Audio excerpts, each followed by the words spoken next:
realizing I was just on stage in front of 3,000 people. So I walk out, and within like 30 seconds, a few people were like, "Hey, that's the guy." And then there was this. Yeah, I was like standing against the wall, and by the end of it, it was like shaking hands. And, it was like I never saw the guy because people were around me, and I totally was unaware of that. So I don't know if it was crazy or funny, but yeah. Are Bobcat Goldthwait and Weird Al Yankovic the same in person as they are on stage? Weird Al did not name himself. I don't think people were like, "Hey, what's your name?" Weird Al. I think it was like, "Who's that guy?" That's Weird Al. I think it was more like that. Like he's an odd dude. He's super nice, but he's definitely a little eccentric. I mean, I think we all are as performers because there's some weird thing that makes us go on stage. Bobcat is 100% not like he is on stage. He's the most quiet, mild-mannered, shy, like doesn't like big crowds kind of guy. He's just the sweetest guy, the nicest guy you'll ever meet. If you ever get a chance to bring him here, bring him here. You'll love him. Weird Al, if you're watching, come do the show. Come do Doane for you. Come to Doane and do a set and do an interview. All right? Sound good? All right. We're talking to Richie Holliday. He's performing here at Doane College. Would have been last week, so hopefully you caught it. If you didn't, check out his MySpace, www.myspace.com/Richie Holliday. With 2 L's and Holiday. 2 L's and a Holiday. So hopefully you don't spell that wrong. But what would you rather do? Would you rather do a 3,000-seat show, or would you rather do like a college town like this, like Crete? I like this. This setting, on campus, it's more intimate. There's closeness. There's a lot easier interaction. When you're on a stage with 3,000 people in an amphitheater like that, there's a huge spotlight, and you can't see anything. I mean, you cover your eyes, you can see the first couple of rows, but it's overpowering. And you can hear, but you can't see reactions. Whereas in an intimate situation, like on this campus where, there's anywhere from 50 to 100 people in a room, you can see across the room and you can see reactions. You can hear responses. And I like that interaction. I enjoy the interaction. I like that live, because no show is different. I mean, that's why people go, the argument for why should I go to a comedy club or go to a show on a Friday night when I can sit at home and watch Comedy Central and watch it all night? Because that will always be the same every Friday night. You watch it. You can watch whoever your favorite comic, and that half-hour show is going to be the same every time. But you go to a live show and it's never the same. And I like that. I like the fact that it's always slightly different. You can hear the same jokes, but even them they'll get different reactions. They come out different. Yeah, I like that. How long have you been touring? Or doing stand-up? How long have you been doing stand-up? Since the first time I walked on stage, it'll be 8 years in a week and a half. If you weren't doing comedy, what would you be doing? Oh, probably working at a golf course. I don't know. If I wasn't doing stand-up comedy, the last thing I did before this was I worked at a golf course. I worked at State Farm Insurance, which was awful. What'd you do Don't there? do that. Were you an agent? No, I was in auto claims. But I was a philosophy major in college, and so it totally was a mess because I remember one of my first days on the job, I got in trouble because the guy called up and I'm like, "Well, what happened?" He goes, "I had an accident." I'm like, "Okay, before we go any further, tell me, do you believe in free will or do you believe in destiny? Because if you believe in destiny, then everything happens for a reason. And if everything happens for a reason, well, there's no such thing as an accident. And if you haven't had an accident, there's nothing we can do for you as your insurance company." Click. Yeah, not what they're looking for. I wouldn't think so. Are you one of those comics who plays better off the audience? When people throw stuff at you and you just bounce off and go for 5 minutes? Occasionally. I mean, I don't know if I'm better in that sense than if the audience doesn't say anything, I'm worse.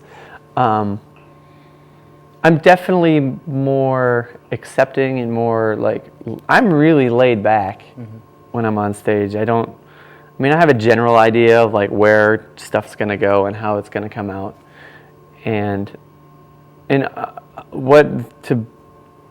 Some people have this belief hey, every time you go up there, you're just making it all up, right? No, comics are not making it all up every time, ever. But yeah, I mean, like when you interact, there are things that happen that will never happen again, and some people try and recreate that, but yeah, that's what I love about it. Am I better because of that? I don't know. I think I'm getting better at doing that. Well, most comedians have that one time where there's just somebody in the crowd just giving them a hard time. Have you had many of those? Oh yeah, yeah. How do you deal with them? It really depends. It really depends on how they come at you, the situation. You know, I mean, was it something I said to start it, and then they responded? Did I ask for something and they gave me a response? You know, and that's how it started? Or was it, I'm just going off and they just start yelling stuff? Because if they start yelling stuff, it depends on where you're at. Like, there are some places where the security will, you know, or you're gone. There are other places, like earlier this week, at a school, to remain unnamed, the guy just started yelling out and just started like yelling stuff at me, you know, swearing, whatever, and like, it was more of one of those things where it's like, I don't want to like go off and yell at the guy, you know, because I'm on a campus, you know, you want to be respectful. And so I just kind of ignored it the best I could. Mm-hmm. So I don't know if I answered your question or not. Yeah, you did. Okay. No worries. Now, you're stuck in a room a lot. Is there a lot of good shows that you watch or you try to watch? I like my favorite shows. The shows I do try to watch, I watch Conan O'Brien because he's just ridiculous. I like Robot Chicken. I think it's well written, and the concept is great because you can have this like 12-second snippet of something and you're laughing, and then it goes right on to something else. And that's kind of how I am at times. I'm very random, very like, boom, here's the comment, and then we're back onto this. And I really, like, that's my and also my attention span. So, yeah, those are my two favorite. Other than that, I don't really, I don't try to watch much. I watch baseball in the summer, and I watch college basketball in the winter. Yeah. Who's your college team? Carolina. Carolina? I grew up in North Carolina, outside Chapel Hill, so it's just kind of in your blood. Have you ever performed at Carolina? I have not. So if you're watching, I don't know how you would. For some reason, of all the things to search on YouTube, you search Tiger Talk. Make sure you invite Richie Holliday. Please. Now, we'll make fun of Duke the whole time. You big anti-Duke person? Well, I think it just kind of comes like, you know, Ohio State, Michigan football. You know, if you're a Michigan fan, you don't like Ohio State. It's like the Huskers and pretty much every other Big 12 team. Yeah. Well, name one team that your director's like, what? Name one team they like. I don't think they like any, you know? Yeah. Are you a Huskers fan? I am. Go Big Red. I don't even know what to say to that. Now, what's for Richie Holliday in the future? As far as the rest of this tour goes, or I actually get to go home tomorrow, and then I'm back on the road. I leave again on Saturday, and I'm doing some schools in Wisconsin and Illinois, Indiana. So, and then I'm like, during the college season, I'm in colleges now pretty much until like the end of April, beginning of May, and then obviously school gets out, and then I do comedy clubs in the summer. I usually take a month off in the summer and just kind of do my own thing, hang out, which is nice, like my own summer vacation. Mm-hmm. Check out Richie Holliday, myspace.com/Richie Holliday, 2 L's in Holiday. Make sure you remember that. And also check him out on the web. Do you have any purchasable items that people can find on MySpace? I don't have anything for purchase other than my hilarity. Purchase his hilarity. He's got a video up on MySpace. If you missed this show, go ahead and check that video out. Thank you for joining me. Thank you for having me. I appreciate it, Richie. We'll be right back, hopefully, with Kevin Hart. So make sure you keep it right here.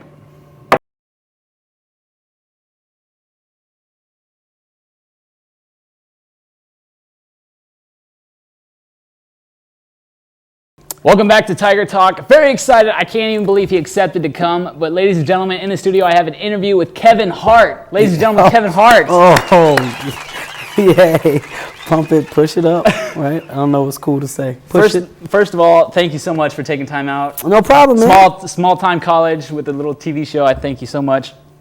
Now you just got back from filming a TV show. Is that right? I was in Hungary, Budapest, Hungary for 3.5 months. Actually, it's Buda and Pest. Hungary separated into two different parts. So a lot of people don't know that. It's not Budapest, it's Buda, and it's also Pest. But we were over there filming a show for Comedy Central called Crete Man Doone and a Flame of Sword of Fire, which is basically I guess you could say it's a rendition of Lord of the Rings and Narnia, but with a comedic twist to it, with the personalities of 2009, of today, basically. Now, were you just